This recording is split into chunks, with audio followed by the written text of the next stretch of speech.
Greenwashing ou révolution écologique.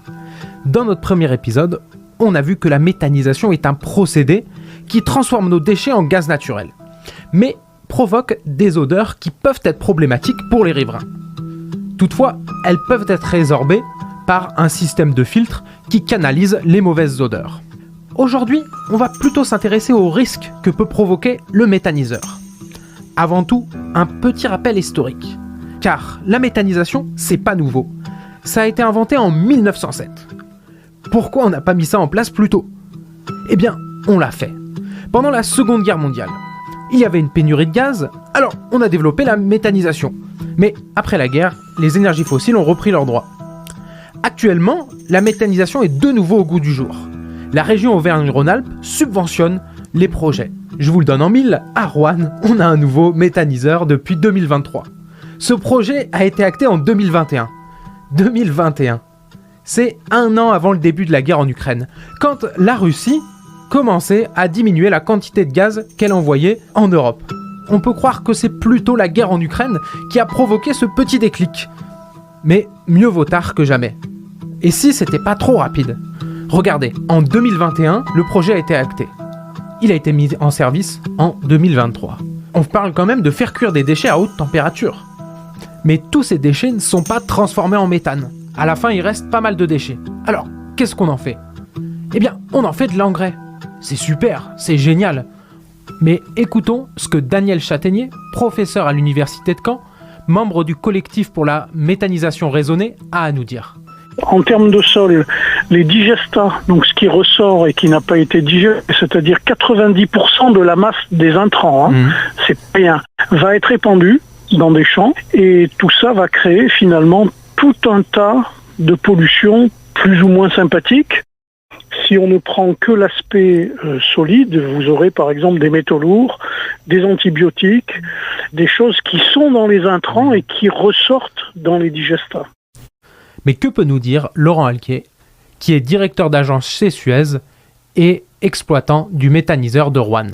Alors, les intrants sont des graisses issues de l'industrie agroalimentaire et des soupes de biodéchets issues elles aussi de la partie agroalimentaire. Donc aujourd'hui, ce sont déjà des produits qui à la base font l'objet de traitement ou de suivi. Ensuite, dans le process d'hygiénisation, je vous l'ai dit, il y a un passage à un digesteur et un processus de traitement thermique qui monte à 70 degrés.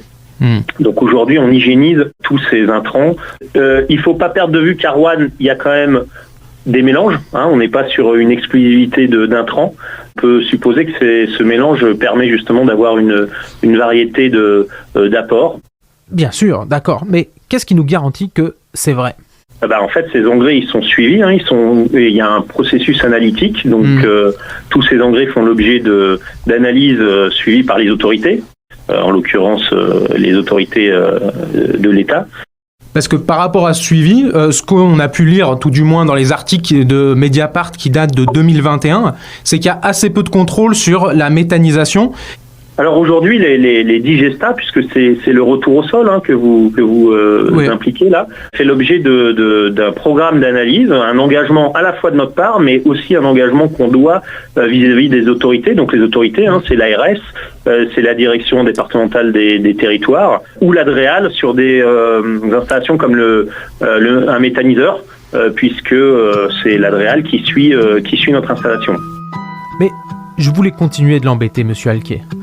Alors, avant de l'interroger, j'avais lu pas mal d'articles, dont un qui expliquait que les déchets de porc pouvaient poser des problèmes une fois dans les digestats et contaminer des troupeaux entiers. Alors, de toute façon, les déchets de porc, comme vous le dites, aujourd'hui, c'est clairement pas l'apport qu'on a de 15 000 tonnes de biodéchets sur le méthaniseur de Roanne. C'est essentiellement ce qu'on appelle les soupes de biodéchets. Les soupes de biodéchets, donc, c'est plutôt des pots de yaourt périmés des supermarchés. Ce sont les biodéchets qui sont collectés sur le territoire rouennais, donc les biodéchets des ménages, les biodéchets des entreprises, des industries agroalimentaires, de consommation. Donc, on est quand même assez peu sur les apports que vous citez et que vous ciblez.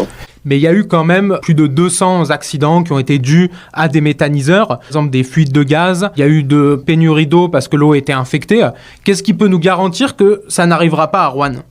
Aujourd'hui, l'installation de Roanne, elle dispose justement de dispositifs empêchant tout retour d'eau dans les conduites d'eau potable. De la même façon, nous avons une partie du site qui est considérée en zone ATEX avec des procédures très très strictes et sur lesquelles le personnel a été formé, sur lesquelles nous sommes en vigilance totale. Vous nous dites qu'il n'y aura pas de fuite de gaz, que c'est pas vrai, il n'y aura pas de pollution de l'air. Non, mais aujourd'hui, vous me demandez des choses sur 15 ans d'engagement, c'est difficile. Des incidents existent toujours en matière d'exploitation. Des fuites, il y en a sur le réseau d'eau.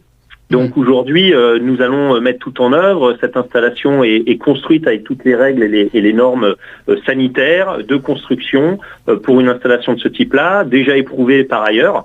Donc oui, aujourd'hui, je suis serein sur l'installation que nous sommes en train de construire. Mais voilà ce que je peux vous dire. C'est une des critiques en fait qui vous est faite régulièrement, c'est que le méthaniseur ne serait pas assez de recul sur le méthaniseur pour généraliser ça à l'échelle de la France. Pour notre part, on considère qu'aujourd'hui, on construit des méthaniseurs depuis de nombreuses années, qu'on maîtrise la technologie. Il faut savoir que vous abordez un sujet, la méthanisation, qui est diverse. Vous avez beaucoup de méthaniseurs agricoles, vous avez beaucoup de méthaniseurs, particuliers. Aujourd'hui, on est sur un méthaniseur, puisque aujourd'hui, Suez est un groupe qui construit de nombreuses stations d'épuration, qui maîtrise le cycle de l'eau, le cycle de l'épuration des eaux usées, et la méthanisation est quelque chose qui est dans notre ADN depuis très très longtemps. On est bien sur des types de méthaniseurs dits industriels, dits de collectivité, et sur lesquels nous maîtrisons. Et d'ailleurs, je peux vous dire qu'à ma connaissance, il n'y a eu aucun accident sur tous les méthaniseurs de ce type. Je n'en dirai pas autant pour certains autres types de méthaniseurs, mais ça ne concerne pas celui de Roanne. Ce qui nous dit là, c'est que finalement, le méthaniseur, la technologie du méthaniseur, est assez connue par les scientifiques. Avec un système qui est mis en place, on peut arriver à contrôler le procédé. Il n'y a pas de problème. Ça, c'est pour le côté technique. Le méthaniseur peut être bien, mais il doit être contrôlé par les pouvoirs publics. Mais encore autre chose, posons-nous une autre question. Il y a du positif et du négatif. Quel autre problème peut provoquer le méthaniseur ? Alors, ce ne sont pas des déchets non plus. Puisque, en principe, tout ce qui est résidu agricole doit retourner aux champs pour nourrir les champs, pour nourrir les sols. Or là, on dévie cette matière qui doit nourrir nos sols pour créer du méthane. Donc on donne à manger à une grosse bestiole, au lieu de pouvoir nous en profiter via nos sols pour pouvoir assurer notre souveraineté alimentaire. Intéressant ce que nous dit monsieur Daniel Chataignier. Le méthaniseur, en fait, serait la fausse bonne idée. On aurait un peu plus de souveraineté énergétique, mais ce serait au détriment de notre souveraineté alimentaire. Et ce qui est d'autant plus inquiétant, c'est que certains intrants qui sont fortement méthanisables sont en fait des produits alimentaires. Notamment, c'est le cas du maïs. C'est-à-dire que, au lieu de mettre des déchets, certains méthaniseurs vont acheter des produits alimentaires comme le maïs. Pour les agriculteurs, c'est beaucoup plus rentable de vendre du maïs à des systèmes de méthanisation que à la population pour que ce soit mangé. Et donc finalement, ça pose encore un autre problème. Avec l'augmentation de la demande, le prix des denrées alimentaires augmente. On fait augmenter le cours des denrées alimentaires. Donc là, on est quand même face à un gros problème et j'ai demandé à Laurent Alquier si, bien sûr, il y avait du maïs dans le méthaniseur. Pour le méthaniseur de Roanne, bien sûr. Il ne méthanise que des déchets. Donc il n'y a à aucun moment de la matière qu'on pourrait considérer comme première, comme pouvant servir à alimenter la population. Il n'y a pas de déviance du système puisqu'on ne traite que des déchets. D'ailleurs, nous sommes autorisés par un arrêté préfectoral avec des codes déchets. Donc nous ne pouvons pas et nous refuserons à intégrer de la matière première. Donc ce ne sont que des déchets, à la fois bout de station d'épuration et biodéchets, comme je vous l'ai expliqué.